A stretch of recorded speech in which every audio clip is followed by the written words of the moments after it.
കർത്താവിൻ്റെ പരിശുദ്ധമായ നാമം വാഴ്ത്തപ്പെടുമാറാകട്ടെ. കഴിഞ്ഞ ദിവസങ്ങളിലെല്ലാം നാം ധ്യാനിച്ചുകൊണ്ടിരുന്ന ഞായറാഴ്ച കർത്താവിൻ്റെ ദൈവവചന ധ്യാനത്തിന് വേണ്ടി ഉപയോഗിച്ചിട്ടുള്ളത് നമ്മുടെ കർത്താവ് യേശു ക്രിസ്തുവിന്റെ ഗിരിപ്രഭാഷണങ്ങളെ കുറിച്ചാണ്. ഇന്ന് അതിൻ്റെ 7-ാം വാക്യത്തിലേക്ക് വാക്യത്തെ ആധാരമാക്കി അല്പസമയം ദൈവവചനം ധ്യാനിപ്പാൻ ആഗ്രഹിക്കുകയാണ്. ആമേൻ. മത്തായിയുടെ സുവിശേഷം 5-ാം അധ്യായം 7-ാം വാക്യം. കരുണയുള്ളവർ ഭാഗ്യവാന്മാർ, അവർക്ക് കരുണ ലഭിക്കും. യേശു ക്രിസ്തുവിന്റെ പഠിപ്പിക്കലുകളുടെ നടുവിലായിട്ട് ഒരല്പം വ്യത്യസ്തമായുള്ള ഒരു വചനഭാഗമാണ്, ഒരു ഉപദേശമാണ് ഇവിടെ നമുക്ക് കാണുവാൻ കഴിയുന്നത്. പ്രാരംഭത്തിൽ നാം വായിച്ചു ദാരിദ്ര്യം, സൗമ്യത, ദുഃഖം എന്നിവയെ കുറിച്ചെല്ലാം നാം പഠിക്കുവാനായിട്ട് ഇടയാത്തീർന്നു.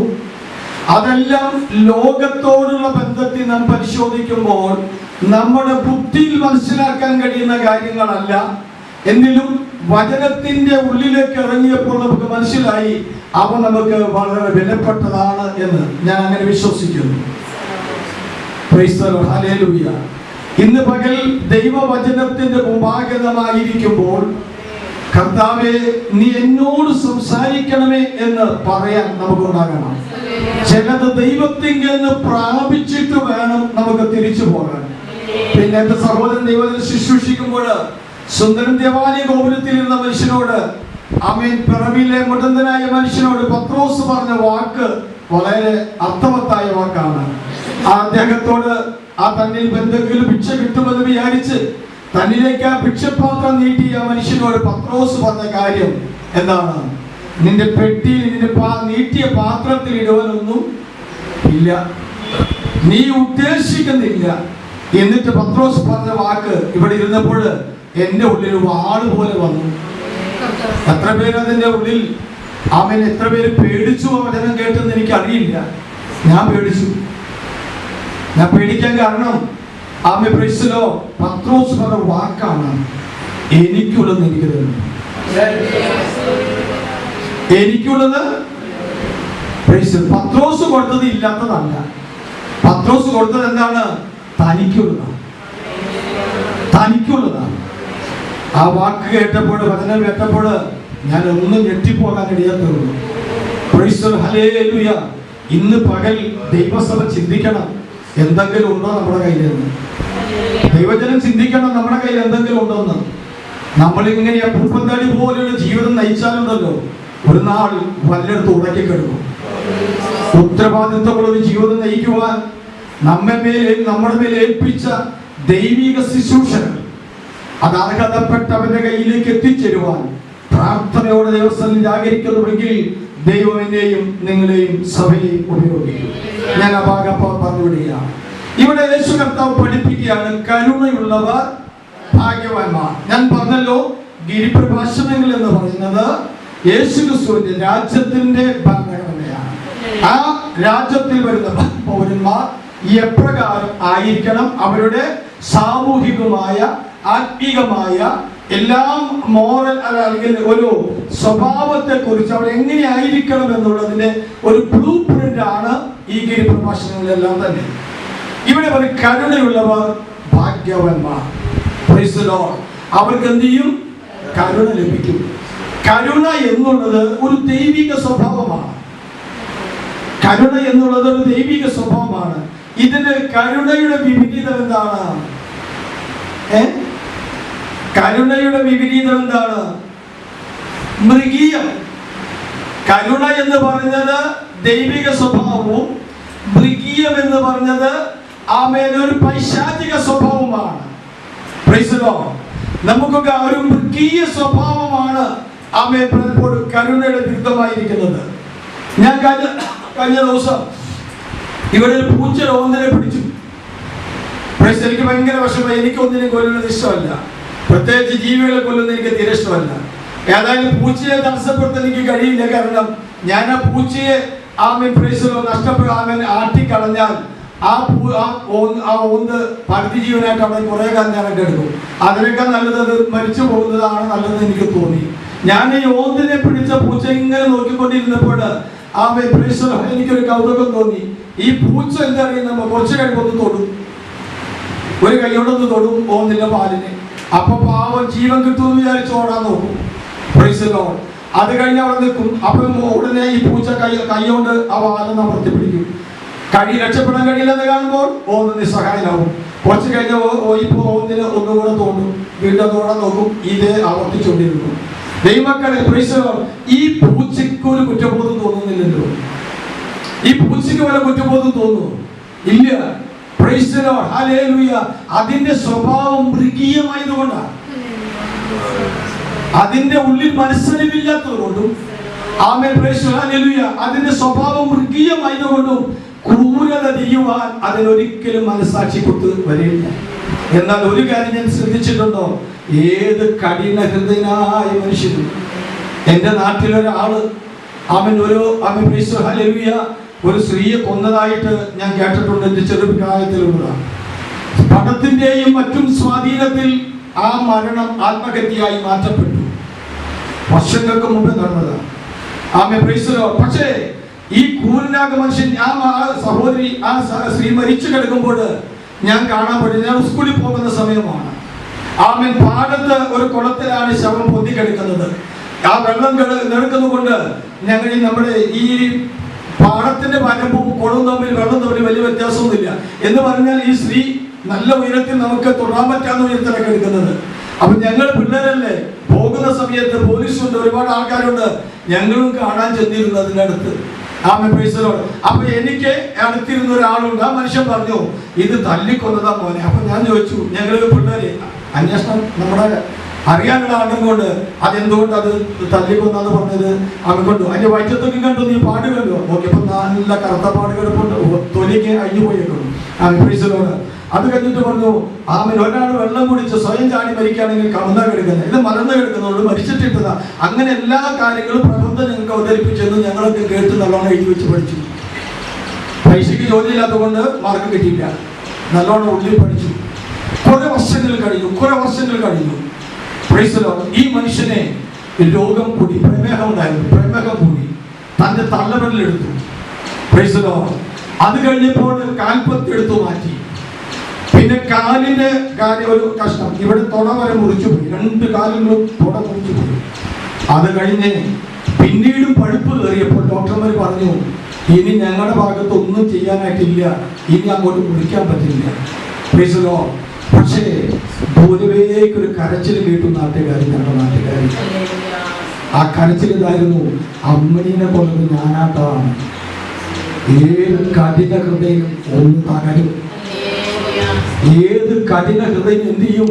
ഒരു ഏതെങ്കിലും മൃഗീയ സ്വഭാവം, ഏതെങ്കിലും മത്സ്യമൃഗാദികളോ ഏതെങ്കിലും അനുതാപം കാട്ടിയത് കണ്ടിട്ടുള്ളൂ. മനുഷ്യനിലുള്ള ദൈവിക സ്വഭാവത്തിന്റെ പ്രത്യേകതയാണ് കരുണ.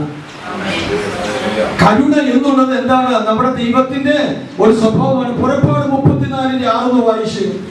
പുറപ്പാട് പുസ്തകം 34:6 വായിച്ചതാണ്. നിങ്ങൾ എന്താ ഇത്ര വൈകുന്നത്?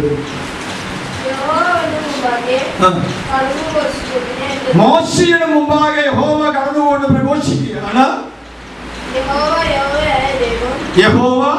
യഹോവയായ ദൈവം കരുണയും കൃപയും ഉള്ളവൻ, ദീർഘക്ഷമയും മഹാദയും വിശ്വസ്തതയുമുള്ള. ആരെങ്കിലും മുതിർന്നവരാരെങ്കിലും കുറച്ച് കണ്ടിന്യൂസ് വായിച്ചത് വളരെ നന്നായിട്ടുണ്ട്. വായിക്കാതിരിക്കുന്നുണ്ട്, നീ വായിച്ചോ. ഓക്കെ. യഹോവ മോശയുടെ മുമ്പാകെ കടന്നുപോയി ഘോഷിച്ചത്,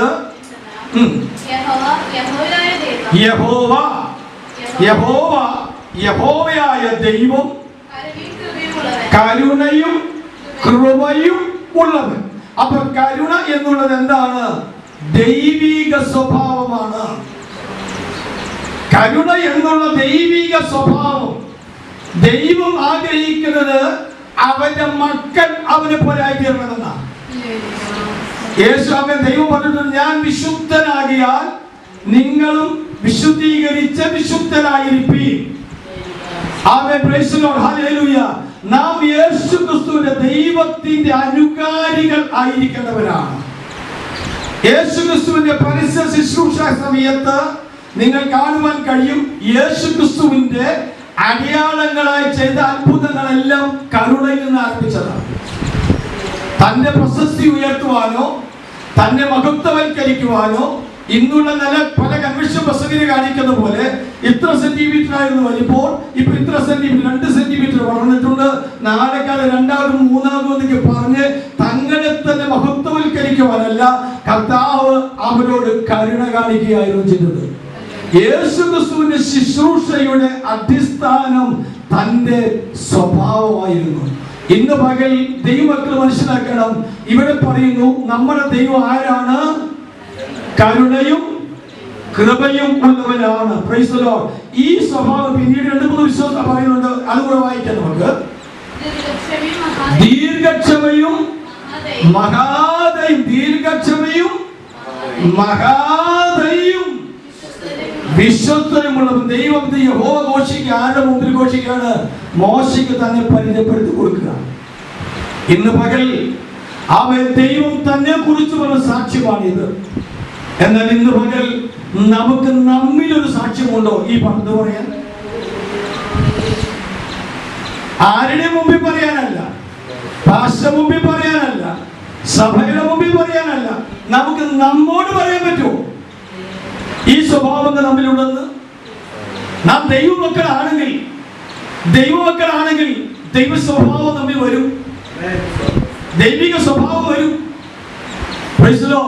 നമ്മുടെ പിതാക്കന്മാരെ നിങ്ങൾ നോക്കിയിട്ടുണ്ട്. ഞാന് കഴിഞ്ഞ ദിവസം മക്കളോടൊരു കാര്യം പറഞ്ഞു. എന്റെ പിതാവ് ഞാൻ കാണുമ്പോൾ പ്രേക്ഷകരോട് അമ്മ വാർദ്ധക്യത്തിലിരിക്കുന്ന സമയത്ത് ആമേൻ ചില കാര്യങ്ങളൊക്കെ ചെയ്യാറുണ്ട്. അത് കാണുമ്പോൾ എനിക്ക് തോന്നി, എന്തിനാ അപ്പച്ചതൊക്കെ ചെയ്യുന്നത്? അതൊന്നും വേണ്ടല്ലോ, അതിനൊന്നും ആവശ്യമില്ലല്ലോ എന്ന് എനിക്ക് തോന്നിയിരുന്ന ഒരുപാട് കാര്യങ്ങളുണ്ട്. പക്ഷെ എനിക്ക് പ്രായമായപ്പോഴാണ് മനസ്സിലായത് അതായിരുന്നു വേണ്ടതെന്ന്. ഞാൻ പല മനസ്സിലായോ? അന്ന് അവര് ചെയ്തത് വെറുതെ ഒന്നും അല്ലാന്ന്, അവർക്ക് അത് ആവശ്യമുണ്ടായിരുന്നു. ഞാനത് തിരിച്ചറിയാൻ വർഷങ്ങളെടുത്തു. ഞാൻ പറഞ്ഞ മക്കളെ, ഇപ്പൊ നിങ്ങൾക്ക് തോന്നുന്നുണ്ടാവും അവൻ ഡാഡിൽ എന്താ ചെയ്യുന്നതെന്ന്. ഞാൻ പറഞ്ഞു, ഇപ്പൊ നിങ്ങൾക്ക് മനസ്സിലാവില്ല, കുറച്ച് കഴിഞ്ഞാൽ നിങ്ങൾക്കൊന്നും മനസ്സിലാക്കുള്ളൂ. ഹരേലി പണ്ട് എനിക്ക് ഇടയ്ക്ക് പ്രാർത്ഥിക്കാൻ ഒരു അമ്മച്ചു വന്നു, ഒരു ടീച്ചർ, സ്കൂൾ ടീച്ചറാണ്.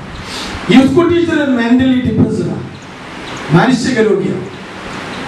കാര്യങ്ങൾ ചോദിച്ചതിന്റെ വിഷയത്താണ് ഞാൻ സമയത്തിന് കുട്ടികൾക്കൊണ്ട് ഉപയോഗം പറഞ്ഞു. ഈ ടീച്ചറുടെ അപ്പച്ചൻ മരിച്ചത് 62-ാം വയസ്സിലാണ്. 62-ാം വയസ്സിൽ അപ്പച്ചൻ മരിച്ചു.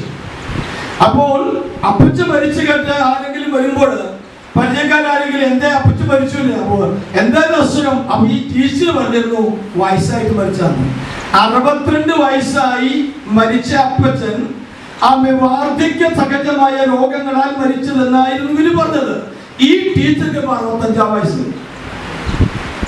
അപ്പൊ ടീച്ചർക്കൊരു ചിന്ത, മക്കളൊക്കെ ഞാൻ ആരാണ്, അവരെന്നോട് പറയണില്ല എന്നുള്ളത്. കാരണം ടീച്ചർ ചിന്തിച്ചത് എന്താണ്? ഈ അപ്പച്ചന് 62 വയസ്സായപ്പോ ഭാരാണ്, അപ്പച്ചനെ നോക്കുന്നത് ഭാരാണെന്നും അപ്പച്ചൻ മരിച്ചത് സന്തോഷിച്ചിട്ട് ചോദിച്ചവരോടൊക്കെയും പറഞ്ഞു എന്തെന്ന്, പ്രായാധിക്യത്തിലാണെന്ന്. ഞാനിപ്പോ 62 വയസ്സായിട്ട് മരിക്കുന്നില്ല, 65-ാം വയസ്സിൽ ഇതുപോലെ ഇരിക്കുന്നു. അപ്പോൾ ഈ അമ്മച്ചി ധരിച്ചത് എന്താണെന്ന് അറിയുമ്പോ മക്കൾക്കൊക്കെ എന്നോട് വെറുപ്പ, അവരെന്നെ ചാവാൻ വേണ്ടി, ഞാൻ മരിക്കാൻ വേണ്ടി അവരെല്ലാം കാത്തിരിക്കാന്നാണ് ഇവരെന്ത് ചെയ്തത് ചിന്തിക്കുന്നത്. അപ്പോൾ അതിന്റെ മാനസിക ബുദ്ധിമുട്ടുകളാണ് അവരുടെ ജീവിതത്തിൽ ഉണ്ടായത്. ഇന്ന് മകൻ മനസ്സിലാക്കുക, പലപ്പോഴും നമ്മുടെ ജീവിതത്തിൽ കാലങ്ങൾ കൊണ്ട് നമ്മൾ മനസ്സിലാക്കാൻ കഴിയാത്ത ചില കാര്യങ്ങൾ, വിഷയങ്ങൾ നമ്മുടെ ജീവിതത്തിലുണ്ട്. ഇന്ന് മകൾ ദൈവമക്കൾ മനസ്സിലാക്കണം, നമ്മുടെ ദൈവം ദൈവിക സ്വഭാവത്തെ കുറിച്ച്, ദൈവം തന്നെ കുറിച്ച് പറയുന്ന ചില കാര്യങ്ങൾ നമ്മുടെ ജീവിതത്തിൽ നമ്മൾ മനസ്സിലാക്കുകയും നാം തിരിച്ചറിയേണ്ട കാര്യങ്ങളുണ്ട്. ദൈവത്തിന്റെ മക്കളാണ് നമ്മളെങ്കിൽ നമുക്ക് നമ്മുടെ അകത്ത് സാക്ഷ്യം വേണം. ഇന്ന് 5 കാര്യങ്ങൾ ഇവിടെ പറയുന്നുണ്ട്. ഒന്ന് പറയാം, എന്തൊക്കെയാണ് ദൈവത്തെ കുറിച്ച്, ദൈവം തന്നെ കുറിച്ച് ഘോഷിക്കുന്നത്? ഞാൻ 1 കരുണയുള്ളവനാണ്, 2 കൃപയുള്ളവനാണ്, 3 ദീർഘക്ഷമയുള്ളവനാണ്, ഇനി മഹാദയുള്ളവനാണ്, 5 5 ദൈവിക സ്വഭാവങ്ങളെ മോശയ്ക്ക് യഹോവയാം ദൈവം തന്നെ പരിചയപ്പെടുത്തി കൊടുക്കുമ്പോൾ ഇന്ന് പകൽ നമ്മൾ ഇത് വിളിച്ചു പറഞ്ഞില്ലേലും നമ്മിൽ ഈ ഗുണങ്ങൾ കാണാൻ മറ്റുള്ളവർക്ക് കഴിയുന്നുണ്ടോ? പിതാവിന്റെ സ്വഭാവങ്ങൾ, കരുണ, അടുത്തതിൽ ശ്രദ്ധിച്ചിട്ടുള്ളൂ കൃപ. കൃപ എന്നത് ചോദിച്ചാൽ നമ്മൾ പെട്ടെന്ന് പറയും അർഹതയില്ലാത്ത ദാനം എന്ന് പറഞ്ഞാൽ കൃപ ലഭിച്ചവനെ കൃപ കൊടുക്കുന്നവൻ അർഹതപ്പെട്ടതല്ല, എങ്കിലും അവനോട് അവൻ ദയ തോന്നി ആ കൃപയെ കൊടുക്കുക. മനസ്സിലായോ?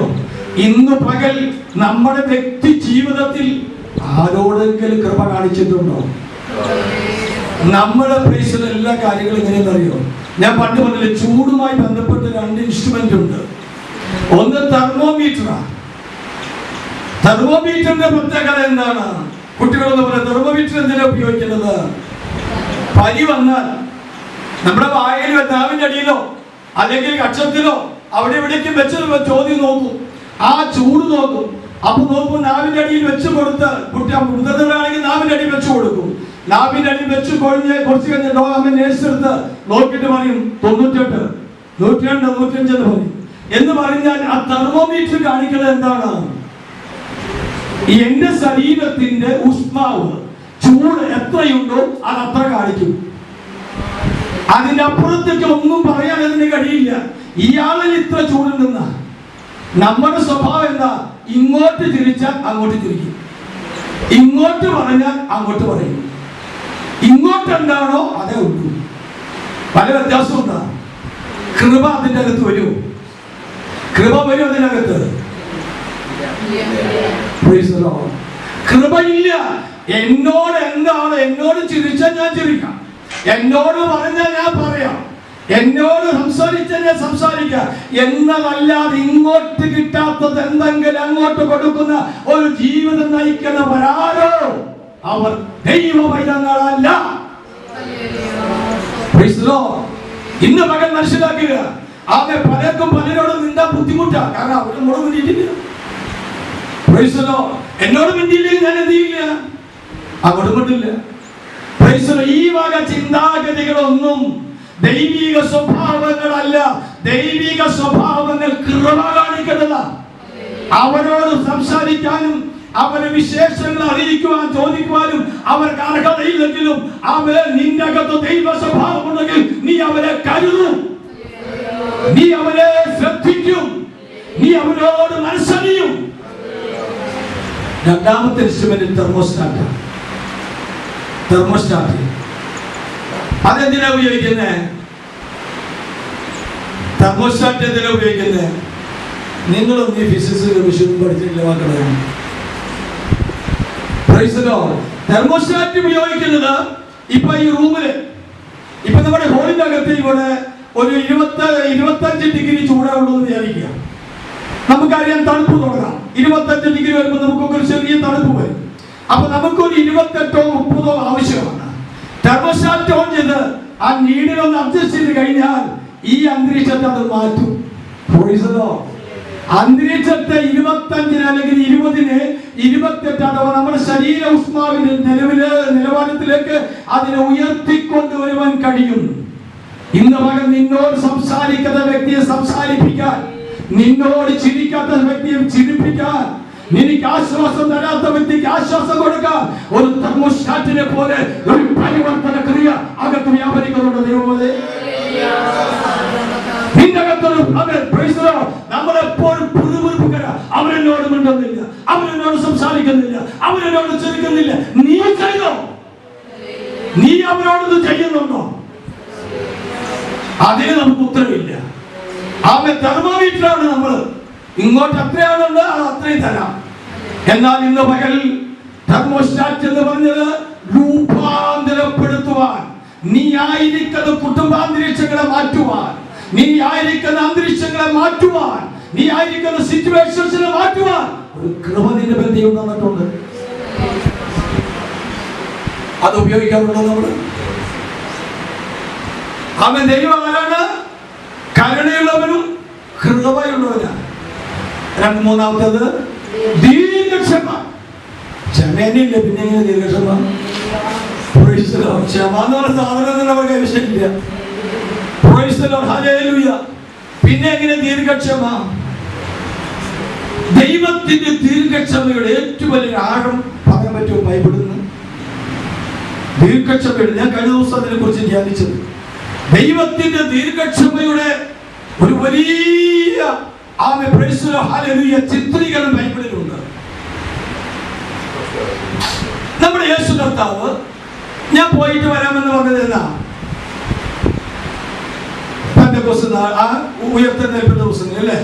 കർത്താവ് പറഞ്ഞു, ഗലീല പുരുഷന്മാരെ പറഞ്ഞു, ദൂതന്മാർ വന്ന് പറഞ്ഞു, നിങ്ങൾ പോയ കണ്ട യേശുവിന്റെ ഗലീല പുരുഷന്മാരെ നിങ്ങൾ ആകാശത്തേക്ക് നോക്കി നിൽക്കുന്നത്, നിങ്ങൾ സ്വർഗ്ഗാരോഹണം ചെയ്ത് കണ്ട് പോയ യേശു നിങ്ങൾ ചിലപ്പോൾ വേഗം വരും.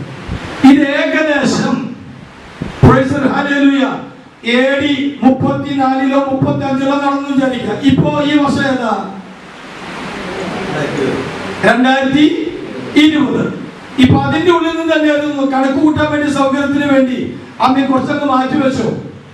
ഏകദേശം 2000 ചില്ലാനം വർഷം മുമ്പേ പറഞ്ഞില്ലേ ഞാൻ പോയിട്ട് വീടൊരുക്കി വരാന്ന്? കർത്താവ് ഒന്നില്ലല്ലോ. കർത്താവ് വന്നോ? നമ്മുടെ കർത്താവ് ഇതുവരെ വന്നിട്ടില്ല എന്ന് പറഞ്ഞ് പലരും കളിയാക്കാറില്ലേ? എവിടെയൊക്കെ വന്ന് അപ്പന്മാരെ കാലഘട്ടത്തിലെ പറഞ്ഞത് ഇപ്പം വരുന്ന ഇത് ലോട്ടറിക്കാരന്റെ ഭാഗ്യക്കുറി വിൽപ്പന പോലെ നാളെ നാളെ നാളെ നാളെ. ഇത് കാലങ്ങൾ കുറെ ആയില്ലേ പറഞ്ഞിട്ട് ഇതുവരെ എവിടെ പോയി എന്ന് ചോദിക്കുന്ന ആൾക്കാരില്ലേ? നിങ്ങളോട് എന്തുകൊണ്ടോ ചോദിക്കാത്തറിയോ? നിങ്ങൾ ഈ വർഗ്ഗക്കാരാണ് അവർക്ക് തോന്നുന്നതുകൊണ്ടാണ്. യേശു ക്രിസ്തു വരുമെന്നുള്ള ചിന്ത നിങ്ങളുടെ ജീവിതത്തിലുണ്ടെങ്കിൽ അവർ കളിയാക്കി ചോദിക്കും, എവിടെയാണ് നിന്റെ കർത്താവിന്റെ വരാൻ? അവൻ നമ്മെ കണ്ടാൽ തോന്നണം അങ്ങോട്ട് ഒരുങ്ങിയിരിക്കുന്നവരാണ്, ഇല്ലെങ്കിൽ വലിയ ചോദ്യമൊന്നും വരില്ല. അവൻ നോക്കുക, ഇതെന്ന് തുടങ്ങി ഇതിനെ കുറിച്ച് ദൈവത്തിന്റെ ദാസനാകുന്ന പത്രോസ് കൃത്യമായ നിർവചനം തരുന്നുണ്ട്. എന്തുകൊണ്ട് കർത്താവ് വരാൻ വൈകി? പത്രോസിന്റെ ലേഖനത്തിൽ അത് എഴുതിയിട്ടുണ്ട്. എന്തുകൊണ്ടാണ് കർത്താവ് വരാൻ വൈകുന്നത്? പത്രോസിന്റെ പുസ്തകം നമ്മുടെ വിദ്യയാണ് ഞാൻ പറയുന്നത്. ദൈവം നമ്മോട് ആരും നശിച്ചു പോകാതിരിക്കേണ്ടതിന് ദൈവം നമ്മോട് ദീർഘക്ഷമ കാണിക്കുന്നതേ ഉള്ളൂ. കാലങ്ങൾ മാറിപ്പോയത്, പക്ഷേ ഇന്നലെ രാത്രി കർത്താവ് വരാതിരുന്നത് ഒരു പക്ഷേ നിങ്ങളെയും കരുതിയിട്ടായിരിക്കാം. ദൈവത്തിന്റെ ദീർഘക്ഷമ ദൈവം ഇന്നും കൂടെ കാത്തിരിക്കുകയാണ്. അവൻ നന്നാകുമോ, അവന്റെ പക്ഷത്തേക്ക് വരുമോ, അവന്റെ പക്ഷത്തേക്ക് വരുമോ എന്ന് ഒരവസരം കൂടെ കർത്താവ് നമുക്ക് നൽകിയതാണ്.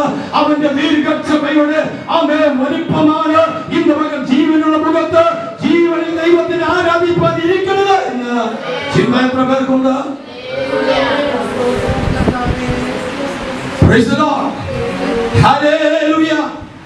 ഒന്നിനെയും ഉപേക്ഷിക്കല്ലേ.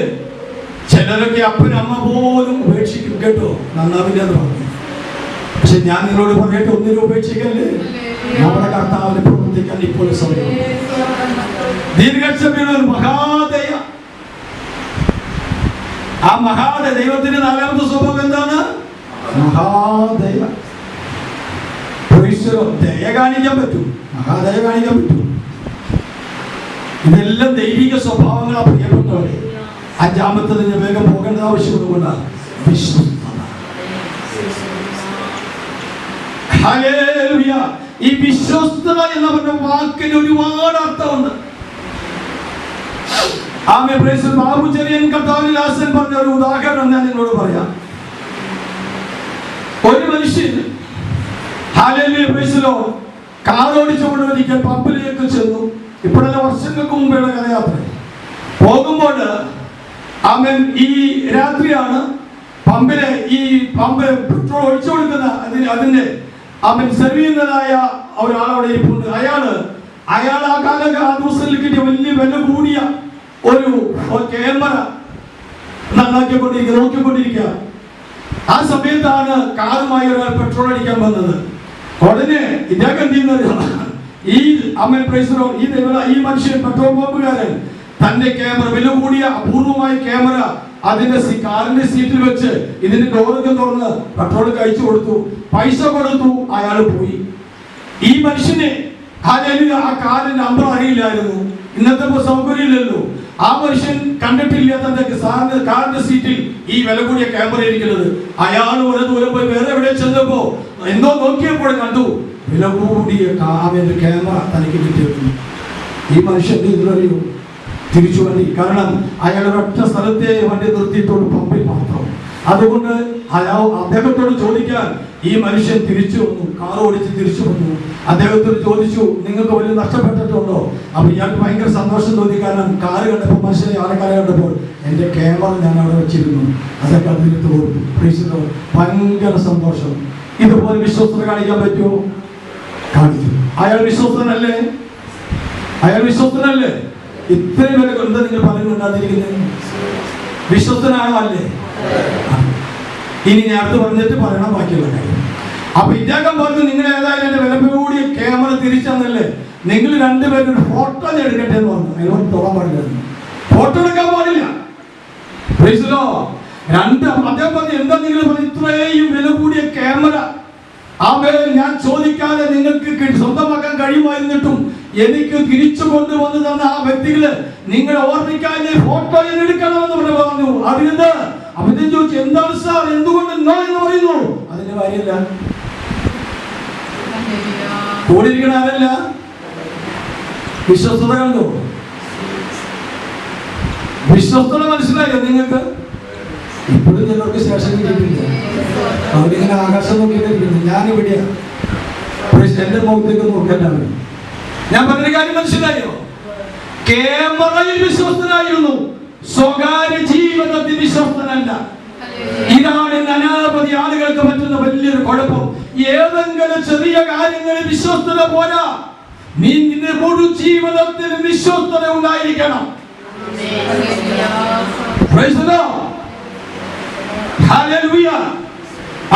പണ്ട് ഒരാള് ഒരു തെങ്ങുതോപ്പിലൂടെ പോയിക്കൊണ്ടിരിക്കുക, ചെറിയ തെങ്ങുകളാ. ഇദ്ദേഹത്തിന് വളരെ ദാഹിച്ചു. വളരെ ദാഹം വന്നപ്പോൾ ഇദ്ദേഹം നോക്കി, കയ്യെത്താൻ ദൂരത്തിൽ കരികൃഷ്ണൻ പോലെയുണ്ട്. ഒരു കരിക്ക് പൊട്ടിച്ചിട്ട് വെള്ളം കുടിക്കാന്ന് തോന്നി. നോക്കിയപ്പോ ചുറ്റുവട്ടം നോക്കി, ആരും കാണാനില്ല. അപ്പൊ അദ്ദേഹം കരിക്ക് പൊട്ടിക്കാൻ കൈ പൊന്തിച്ചപ്പോൾ ഒരു താല്പര്യമാറ്റം. നോക്കിയപ്പോ ഒരാളെടുത്ത് വരുന്നു. ഉടനെ ഈ കൈ പൊന്തിച്ച മനുഷ്യൻ പറയാണ് ഹല്ലേലൂയ. അപ്പൊ ഇയാൾ എന്തിനാ കൈ പൊന്തിച്ച്? ഇയാൾ എന്തിനാ കൈ പൊന്തിച്ച്? അല്ലേ വാസ്തവത്തിൽ പൊന്തിച്ചെന്തിനാ? നാട്ടുകാരുടെ കരക്ക് കക്കാൻ. പച്ച പലത്തി പോലെ നാട്ടുകാരുടെ കരക്ക് കക്കാൻ. ദൈവമക്കളെ ജീവിതത്തിൽ അകത്തും പുറത്തും പരസ്യവും രഹസ്യവുമായി ജീവിതത്തിൽ വിശ്വസ്തത പുലർത്തുന്നതാണ് ഒരു ദൈവ സ്വഭാവം. ഹല്ലേലൂയ. നമ്മൾ പലപ്പോഴും പാപം ചെയ്യുമ്പോൾ, അകൃത്യം ചെയ്യുമ്പോൾ ചിന്തിക്കുന്നത് ആരും കാണുന്നില്ലെന്ന്. ആമേ പൊത്തിപ്പോന്റെ ഭാര്യ പറഞ്ഞു, ഞാനും നീയുമല്ലാതെ ആരും ഇവിടെ ഇല്ല. യോസേഫ് പറഞ്ഞു, അല്ല, ഒരാൾ കൂടെ ഉണ്ട്, ഞാനും നീയും മാത്രമല്ല, എന്നെ എവിടെ വെച്ചും കാണുന്നതിന്റെ ദൈവം കൂടെ ഉണ്ട് ഇവിടെ സാക്ഷിയായിട്ട്. ഇന്ന് പകൽക്കാലം ഞാൻ ചോദിക്കട്ടെ, ദൈവത്തെ സാക്ഷി നിർത്തി ദൈവമായ ആ ദൈവിക സ്വഭാവത്തിൽ ദൈവമകൻ എന്നുള്ള മകൻ എന്നുള്ള ചിന്തയിൽ ആ ദൈവിക സ്വഭാവം നമ്മിലേക്ക് പകർത്താൻ നമുക്ക് കഴിയാറുണ്ടോ?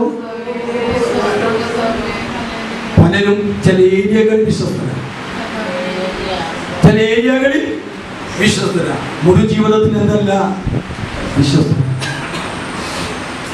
ഒരിക്കൽ ഗാന്ധി ജയന്തി കഴിഞ്ഞല്ലോ, ഒക്ടോബർ 2-ാം തീയതി. സ്കൂളിൽ പഠിക്കുന്ന പിള്ളേർക്ക് ഇപ്പൊ ഇക്കൊല്ലം കോവിഡ് ആയതുകൊണ്ടൊന്നും ഉണ്ടായില്ല. ആ ഒരു സ്കൂളിൽ ഈ എന്താ പറയുക സേവനം ഉണ്ടായിരുന്നു. ഇപ്പോഴല്ല, കോവിഡിന് മുമ്പുള്ള ഒരു സ്ഥലത്ത് പ്രധാന അധ്യാപകൻ ഒരു കാര്യം തീരുമാനിച്ചു, തന്റെ പിള്ളേരുടെ വിശ്വസ്തത അളക്കണം. അദ്ദേഹം എന്ത് ചെയ്തു? പ്രൈസലോട് മുതിർന്ന 2 ക്ലാസ്സുകാരെ പിള്ളേരെ വിളിച്ച് മാറ്റി അവർക്ക് പ്രത്യേക ഏരിയയിൽ പുല്ല് പറിക്കാനൊക്കെ മണിയാണ് കൊടുത്തു. പ്രൈസലോ അധ്യാപകന്മാരെ ആരും നിർത്തിയില്ല. ഇദ്ദേഹം ഇങ്ങനെ പോകുമ്പോൾ കാര്യം പറഞ്ഞു, മക്കളെ നിങ്ങളെ നോക്കാൻ ആരുമില്ല, നിങ്ങൾ ഇത്രയും കാര്യങ്ങളൊക്കെ ചെയ്യണം കേട്ടോ. പ്രൈസലോ അധ്യാപകന് പോയി. ഈ മനുഷ്യ പ്രധാന അധ്യാപകൻ CC ക്യാമറ വെച്ചിരുന്നു ഇവരുടെ വർക്ക് നോക്കാൻ. അപ്പൊ ഇവിടെ നോക്കിയപ്പോ മാഷന്മാരാരുമില്ല. അവൻ കുറെ മിടുക്കന്മാർ എന്ത് ചെയ്യുന്നു? കുറെ മിടുക്കന്മാർ മിടുക്കകൾ വെറുതെ ഇരുന്നിങ്ങനെ പുല്ലിനെ സുഖിപ്പിച്ചുകൊണ്ട് തലോടിക്കൊണ്ടിരിക്കുക. ചില പിള്ളേർ വിശ്വസ്തരായിട്ട് അവൻ ഇത്രയും സ്ഥലം ക്ലീൻ ആക്കാൻ വേണ്ടി സാറ് പറഞ്ഞിട്ടുണ്ട്. തീർന്നില്ലെങ്കിൽ സാറ് വഴക്ക് പറഞ്ഞാലോ, സാറിന് ദേഷ്യം വന്നോ വിചാരിക്കെ ഇവരുടെ പണി കൂടെ അവരെടുത്തു, സംഗതി ക്ലീനായി. അധ്യാപകൻ വിളിച്ചു, എല്ലാവരും കൊണ്ടുവന്നു. പ്രത്യേകിച്ച് മുതിർന്ന കുട്ടികളെ ഒരു ഓഡിറ്റോറിയത്തിൽ കയറ്റിയിരുത്തി. എല്ലാവരുടെ കയ്യിലും പായസം കൊടുത്തു. പായസം ഉണ്ടല്ലോ കുടിക്കാൻ. എല്ലാവരും ഇങ്ങനെ പായസം കുടിക്കുക. പണിയെടുത്തോലും പിടിയും എടുക്കാത്തവരും ഒരുപോലെ പായസം കുടിച്ചുകൊണ്ടിരിക്കുക. അപ്പൊ സാറ് പറഞ്ഞ, മക്കളെ നിങ്ങളാരും നോക്കിയില്ല. നിങ്ങളെല്ലാവരും നല്ല പണിയെടുത്തില്ല പോവുക, പക്ഷെ നിങ്ങളൊരാൾ നോക്കി. മക്കളെ ഞങ്ങൾ നോക്കിയില്ല, പക്ഷെ നിങ്ങളൊരാൾ നോക്കി. നിങ്ങളെ കണ്ടത് ഇതാ കണ്ടോന്നാണ് പറഞ്ഞു. അവിടെ പലരും ലജ്ജിച്ചു പോയി, അവിടെ പലരും നാണക്കെട്ട് പോയി. ചില കുട്ടികൾ കരഞ്ഞു, സോറി സാർ എന്ന് പറഞ്ഞു. ഇന്ന് പകൽ ഞാൻ നിങ്ങളോട് ചോദിക്കട്ടെ, നമ്മളും അങ്ങനെ ചിന്തിക്കട്ടെ. കണ്ണ് കണ്ടുകൊണ്ടിരിക്കുന്നുണ്ട്, നിങ്ങളൊരു കണ്ണ് കണ്ടുകൊണ്ടിരിക്കുന്നുണ്ട്. ഹല്ലേലൂയ. ഞാൻ സമുദ്രത്തിനടിയിൽ പോയി பார்த்தாൽ അവിടെയും നിന്നെ കാണും. ഞാൻ നക്ഷത്രങ്ങളുടെ കൂടി വെച്ചാൽ അവിടെയും നിന്നെ അറിഞ്ഞു. സകലത്തും അവൻ ഒന്നും എനിക്ക് പോലും മറവുകളായിട്ടിരിക്കുന്നില്ല. ഇന്ന് പകൽ കരുണ ദൈവത്തിന്റെ സ്വഭാവം. സമയങ്ങളിൽ ഞാൻ വിശുദ്ധിലേക്ക് കയറാൻ പറ്റിയില്ല. ഇന്ന് പകൽ ഞാൻ നിങ്ങളോടൊരു കാര്യം പറയട്ടെ. ദൈവം എന്താണോ അതാണ് നമ്മൾ. കാരണം നമ്മുടെ അപ്പന്റെ മക്കളല്ലേ, ദൈവത്തിന്റെ മക്കളല്ലേ. ആ ദൈവത്തിന്റെ മക്കള് നമ്മുടെ കുടുംബത്തിന്റെ പാരമ്പര്യം നമ്മിലൂടെയല്ലേ പുറത്തു വരേണ്ടത്. ഞങ്ങൾ പണ്ട് പറയാറുണ്ട്, ഞങ്ങളെ പുലിക്കൊട്ടി തറവാട്ടിലെത്തിയാന്ന് എന്ന് പറയാൻ അർത്ഥം എന്താ? ഞാൻ ഇപ്പൊ പറയാറില്ലാത്ത അതിന് മനസ്സിലാക്കിയ ശേഷം അങ്ങനെ ഞങ്ങളൊന്നും എനിക്ക് പണ്ട് പറഞ്ഞിരുന്നു, ഞങ്ങൾ പുലിക്കോട്ടി തറവാട്ടുകാർ എന്ന് പറഞ്ഞാൽ പിന്നോട്ടില്ല മുന്നോട്ട് മാത്രമേ പോകൂ. അതാ ഞങ്ങളുടെ ശീലം എന്ന് പറഞ്ഞു. അപ്പൊ അതിന്റെ അർത്ഥം എന്ന് പറഞ്ഞാൽ ആർക്കും വഴങ്ങാൻ നിങ്ങൾ തയ്യാറില്ല എന്നൊക്കെയാണ്. അപ്പോൾ ആ തറവാട്ടിലെ പണ്ടത്തെ കാരണന്മാർ ചെയ്തിരിക്കുന്നത് എന്താണോ അത് കണ്ട ഞങ്ങളിൽ അത് വെളിപ്പെടുത്തുന്ന പറഞ്ഞത് അല്ലേ? അതിന്റെ അഭിമാനം. പക്ഷെ ഞാൻ നിങ്ങളോട് പറയട്ടെ, പുസ്തകം വായിച്ച് പഠിച്ചത് നിങ്ങളത് പറയില്ല കേട്ടോ. പണ്ടൊക്കെ ഞാൻ പറഞ്ഞിട്ടുണ്ട്, അതിനെ പഠിച്ചപ്പോഴാണ് മനസ്സിലായത് അത് ലോക അപതാണ്. ചിലരിപ്പോഴും പറയും തറവാട് തറവാട് തറവാട്. ഞാൻ പറയട്ടെ, ഞാൻ പുലിക്കോട്ടി തറവാട്ടിൽ ജനിച്ചതാണ്. ഞങ്ങളുടെ പിതാക്കന്മാർക്ക് വളരെ ശക്തി അധികാരം എന്ത് ചെയ്യാൻ കരുത്തുണ്ട്. കർത്താവിന്റെ രക്തത്താൽ, യേശുക്രിസ്തുവിന്റെ രക്തത്താൽ അവൻ എന്നെ വീണ്ടെടുത്തു. എന്നെ ദൈവ കുടുംബത്തിലേക്ക് എന്റെ വിലാസം മാറ്റി. ഞാനിപ്പോൾ ദൈവത്തിന്റെ പൈതലാണ്. ദൈവത്തിന്റെ കുടുംബത്തിൽ ജനിച്ച ഞാൻ, വീണ്ടും ജനിച്ച ഞാൻ ഇപ്പോഴും എന്റെ പഴയ തറവാടിത്വത്തിൽ ജനിക്കുന്നു. അവൻ അഭിമാനിക്കുന്നുവെങ്കിൽ ഞാൻ അതിന് വിട്ടുപോയിട്ടുണ്ടോ? ഇല്ലല്ലോ. ഓക്കെ, വിടണ്ട. അപ്പോൾ ആ പിതാക്കന്മാരുടെ ജീവിതത്തിന്റെ അകൃത്യം നിമിത്തം ദൈവം അവരിൽ വരുത്തുന്ന സകല ന്യായവിധിക്കും ഞാൻ അറിയാതെ എന്താണ് ഓഹരിക്കാരനല്ലേ, പങ്കാളിയല്ലേ? അല്ലതേ മക്കളെ. അപ്പോൾ എന്തിനാ ദൈവം നമ്മെ വീണ്ടെടുത്തിട്ടും പോയിട്ട് ന്യായവിധി നാം ഇന്ന് പങ്കാളികളെ തീരുന്നത് എന്തിനാ? ഹല്ലേലൂയ. നമ്മുടെ ശാപകരമായ പാപകരമായ ന്യായവിധി അങ്ങനെയുള്ള പശ്ചാത്തലത്തിൽ സ്വർഗത്തിലെ ദൈവം വെള്ളി പൊന്ന് തുടങ്ങിയ അണിഞ്ഞു പോകുന്ന വസ്തുക്കളെ കൊണ്ടല്ല, നിർദോഷവും നിഷ്കളങ്കവുമായ യേശുക്രിസ്തുവിന്റെ വിലയേറിയ രക്തത്താൽ വീണ്ടെടുപ്പ് പ്രാപിച്ചാൽ നമുക്ക് സന്തോഷിക്കാൻ ആഗ്രഹിക്കാൻ. അതുപോലെ എന്തിനാ ഈ ശാപം നമ്മൾ ഏറ്റെടുക്കുന്നത്? ചിലര് പറയുന്നുണ്ട് ഞങ്ങൾ ഇങ്ങോട്ടാണ്. ഞാൻ പറഞ്ഞല്ലോ, ഞാൻ നിങ്ങളെ തെറ്റു പറയില്ല. ആരെങ്കിലും പറഞ്ഞാൽ പണ്ട് എനിക്കും തോന്നിയിരുന്നു അങ്ങനെ. പക്ഷെ അതിന് വായിച്ച് പഠിച്ചപ്പോൾ മനസ്സിലായത് അമ്മേനപ്പന്മാരുടെ അകൃത്യത്തിൽ എനിക്ക് പങ്കാളിത്തം വഹിക്കാതിരിക്കാനാ യേശുവിന്റെ രക്തത്താൽ എന്നെ വീണ്ടെടുത്ത് എനിക്ക് ദൈവവിലാസം തന്നത്, എനിക്കൊരു പുതിയ കുടുംബം തന്നത്, ഒരു പുതിയ പേര് തന്നത്. ഇന്ന് യോഹന്നാൻ അപ്പോസ്തലൻ പറഞ്ഞു, കാണുന്ന ദൈവമക്കൾ ഈ അനുഭവത്തിലേക്ക് ഉയരണം നമ്മൾ. ഇവിടെ ഞാൻ അനുവദിച്ചാൽ പകർത്ത് ഞായറാഴ്ച തുടങ്ങാം. ആമേൻ. അപ്പന്റെ സ്വഭാവം നമ്മൾ വേണ്ടേ. ഞാൻ കരുണയും ദീർഘക്ഷമയും മഹാദയും വിശ്വസ്തതയും എല്ലാം ഉള്ളവനാണ്. എൻ്റെ മക്കൾ എന്നെ പോലാകണമെന്ന് ദൈവം ആഗ്രഹിക്കുന്നു. യേശു പഠിപ്പിക്കുന്നു, കരുണയുള്ളവർ, എൻ്റെ സ്വഭാവമുള്ളവർ ഭാഗ്യവാന്മാർ. ആ കരുണ നമ്മുടെ ജീവിതത്തിൽ പകർത്തിയെ കിട്ടുന്ന കാര്യം എന്താണ്? നിങ്ങൾക്കും കരുണ ലഭിക്കും. നമുക്കെന്ത് ചെയ്യും? കരുണ കിട്ടും. കരുണയുള്ളവർക്ക് മാത്രമേ എന്ത് ചെയ്യുള്ളൂ? അവനൊരു വാക്യം വായിച്ച് അവസാനിപ്പിക്കാം. യാക്കോബ് 2:13. ആരെങ്കിലും എടുത്തിട്ടുണ്ടെങ്കിൽ ഒന്ന് പെട്ടെന്ന് വായിച്ചേക്ക്. യാക്കോബ് 2:13. അടുത്ത ആഴ്ച വിശദമായി പറയാം. കരുണ കാണിക്കാത്തവനെ കരുണയില്ലാത്ത ന്യായവിധി ഉണ്ടാകും. നമ്മൾ കരുണ ആരോടും കാണിക്കാതെ അങ്ങ് തന്റേടത്തോളം ജീവിച്ചാലേ നമുക്ക് വന്നെങ്ങനെ ന്യായവിധി? കരുണ കൂടാതെ ഒരു ഉപവാസത്തിനും ഒരു പ്രാർത്ഥനയ്ക്കും ഒരു അന്യഭാഷയ്ക്കും ഒരാരാധനയ്ക്കും നീക്കം വരാൻ കഴിയാത്ത കരുണ കൂടാത്ത ന്യായവിധി നമുക്ക് വരും. എപ്പോൾ? ദൈവത്തിന്റെ സ്വഭാവമായ കരുണ നാം തമ്മിൽ വെളിപ്പെടുത്തിയില്ലെങ്കിൽ. നമ്മുടെ ജീവിതത്തിൽ എന്ത് പകർത്താൻ നമ്മുടെ സഹജീവികളോടും എന്തിനു മൃഗങ്ങളോടും ദയ കാണിക്കാം അല്ലേ? സഭാപ്രസംഗം എന്താ പറഞ്ഞത്? സത്യശീലം എന്താ പറഞ്ഞത്? നീതിമാൻ തന്റെ മൃഗങ്ങളെ പ്രാണനറിയും. നമ്മുടെ പ്രാണനറിയും. ഇവിടെ ഈ മണ്ണാത്തിക്കിളി, ഈ ചവിട്ടി നടക്കുന്ന കിളി നമ്മളൊന്നും ആരും വളർത്തിയിട്ടൊന്നുമില്ല. ഇവിടെ ഒരു കിളിയുണ്ട്. അതിപ്പോ 2 വർഷം ജീവനെ കൊണ്ട് ഇതുവരെ കൊണ്ടുവന്ന് കണ്ടിട്ടില്ല. അതിന് കുട്ടികളെ മുട്ട എവിടെയോ ചെടി വളർത്തി. ആ വളർത്തിയതിന് ശേഷം അത് മുട്ടയിട്ട് പിരിഞ്ഞ് ആ കുട്ടികൾ താഴത്തേക്ക് വീണ പൂച്ച കണ്ടമാനുണ്ടല്ലോ. പകലൊക്കെ ഇവരതിനെ ചുറ്റിരുന്ന് ഇങ്ങനെ അതിനെ സംരക്ഷിക്കും. വൈകുന്നേരം ഒരു 6 മണിയായാൽ ഇവർ 1-2 ആൾക്കാർ കൂടി അതിനെ ചരക്ക് പിടിച്ച് വലിച്ചു വളർത്തുകൊണ്ടെന്ന് നമ്മുടെ കിള്ളിൻ്റെ ഉള്ളിൽ കൊണ്ട് ചേരും. ഇവിടെ കൊണ്ടുവയ്ക്കും. ഞാൻ അതിനെടുത്തിട്ട് ആ റാക്കലകത്ത് സുരക്ഷിതമായി പൂച്ചെന്നുള്ളതാണ് എടുത്ത് വെക്കും. നേരെ വിളിക്കുമ്പോൾ അവർ ചോദിക്കും, നമ്മുടെ ഏൽപ്പിച്ച നമ്മുടെ കുട്ടി എവിടെയായിരുന്നു? അതിനകത്ത് എല്ലാം അവിടെ വെച്ചാൽ അവരെടുത്ത് കൊണ്ടുപോകും. രാത്രി കൊണ്ടുവന്നിട്ട് മക്കളെ, ഞാൻ എന്നെ തന്നെ പുകഴ്ത്താൻ വേണ്ടി പറഞ്ഞതല്ല. പക്ഷിമൃഗാദികൾക്ക് പോലും അറിയാം നമ്മുടെ സ്വഭാവം.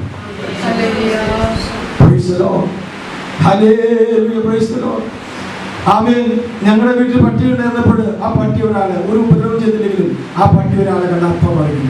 ഗേറ്റിന്റെ അവിടെ വന്ന പുറകിലേക്കുള്ള പട്ടി പറയും. അവൻ എന്താ സ്വഭാവം എന്നറിയും. ഞാൻ കാര്യം പറയാം. പട്ടി പറയും, ഈ ആള് പട്ടിയെ ഉപദ്രവിച്ചിട്ടില്ല, പട്ടി ഇയാളിനെ കണ്ടു. പക്ഷെ ഇങ്ങോട്ട് വരുമ്പോഴേക്കും പട്ടി അവിടെ കണ്ട് പടയ്ക്കാൻ തോന്നും.